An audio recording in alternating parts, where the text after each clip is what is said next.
নমস্কার। ঠাকুর শ্রী শ্রী রামকৃষ্ণ পরমহংসদেব এবং মা শারদার চরণে আমার সশ্রদ্ধ প্রণাম জানিয়ে ভিডিওটা শুরু করছি। আপনি জানেন কি আপনার শত্রু কেন তৈরি হচ্ছে? আপনার শত্রু কে? যে মিত্র নয় সেই আপনার শত্রু। শত্রু সে যে আপনার ভালো চায় না। কিন্তু এখানে ভাবার বিষয় যে তারা কেন আপনার ভালো চায় না। এই প্রশ্নের উত্তর খুঁজতে গেলে দেখা যায় তারা অপরিচিত তো হতে পারে না, তারা আপনার পরিচিত মানুষ। আপনার আশেপাশেই তারা রয়েছে, যারা আপনার সম্পর্কে সব কিছু ভালো করে জানে, আর সেই জন্যই তারা আপনাকে অপছন্দ করে বা আপনাকে ঈর্ষা করে বা হিংসা করে। আপনার শত্রুর সংখ্যা কমাতে চাইলে, অর্থাৎ আপনি যদি চান যে আপনার শত্রুর সংখ্যা না বাড়ুক, তাহলে আপনাকে 3টি কাজ করতেই হবে। প্রথমত, আপনি নিজের সম্পর্কে যত কম পারবেন ততটাই কম বলবেন।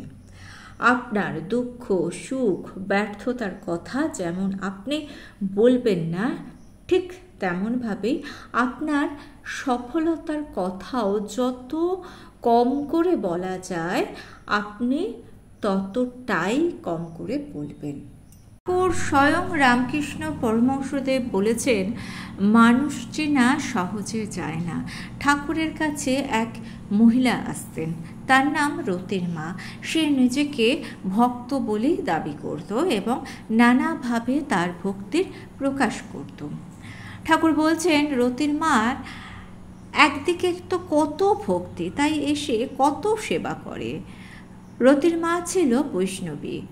কিছুদিন পরে যেই দেখলে আমি মা কালীর প্রসাদ গ্রহণ করি, অমনি আসা বন্ধ করে দিল, অমনি আর এলো না।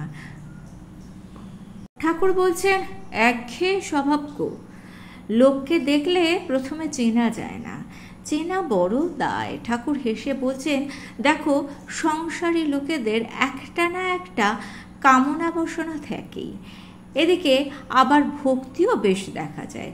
সেজবাবু কি একটা মোকদ্দমায় পড়েছিল, তো আমায় এসে বললে, মা কালীর কাছে এই অর্ঘ্যটি দাও তো, আর মাকে বলো আমার মোকদ্দমাটি যেন জিতিয়ে দেন।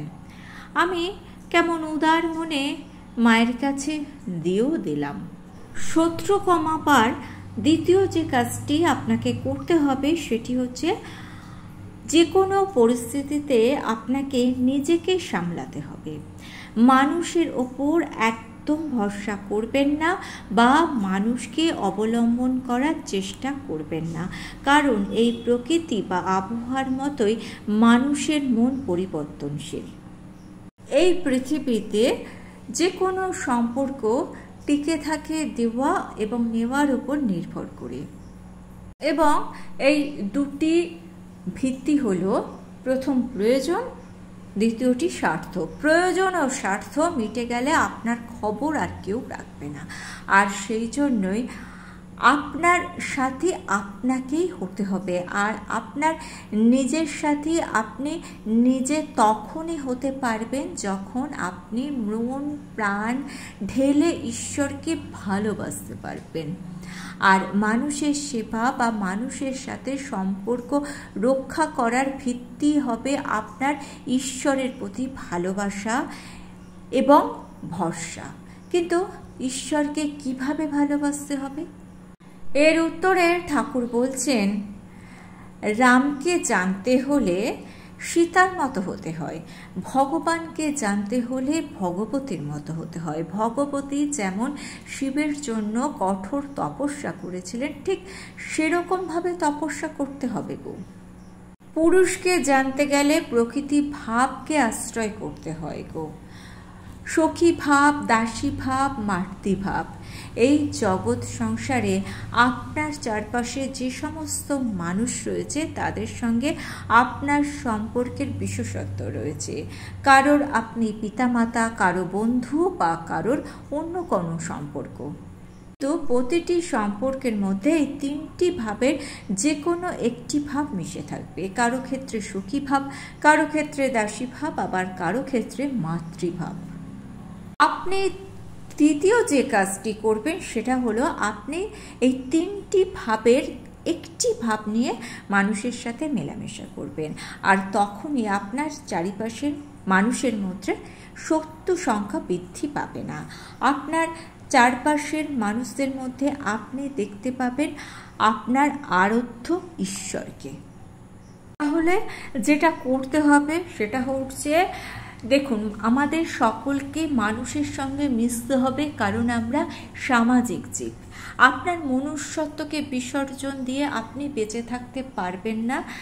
যেহেতু আপনি মানুষ, আপনি যদি সত্যিকারের মানুষ হন তাহলে আপনার মধ্যে মনুষ্যত্ব থাকবে, আর মনুষ্যত্বকে বিসর্জন দেওয়ার চেষ্টা আপনি করতেই পারবেন না যদি আপনি ঠিকঠাক মানুষ হন। সেক্ষেত্রে অন্য মানুষদের থেকে আপনি কোনো কিছু আশা করবেন না, তাহলেই আপনার শত্রু সংখ্যা বৃদ্ধি পাবে না, আপনার শত্রু হবে না। আবেগকে প্রশ্রয় দেবেন না, যেটুকুনি প্রয়োজন তার বেশি মানুষের ভালো করতে যাবেন না। অর্থাৎ একটা সামঞ্জস্যপূর্ণ সম্পর্ক আপনাকে মেনটেন করতে হবে, তাহলেই আপনি জীবনে ভালো থাকবেন, সুখে থাকবেন। আর ভিডিওটা ভালো লেগে থাকলে চ্যানেলটিকে সাবস্ক্রাইব করে নিয়ে পাশে থাকা বেল আইকনটা প্রেস করে দিয়ে অল অপশনটা ক্লিক করে দেবেন, তাহলে যখনই নতুন কোনো ভিডিও আপলোড করব তার নোটিফিকেশন আপনাদের কাছে পৌঁছে যাবে। ঠাকুর ও মায়ের চরণে প্রণাম জানিয়ে আজকে এই পর্যন্তই। Thanks for watching.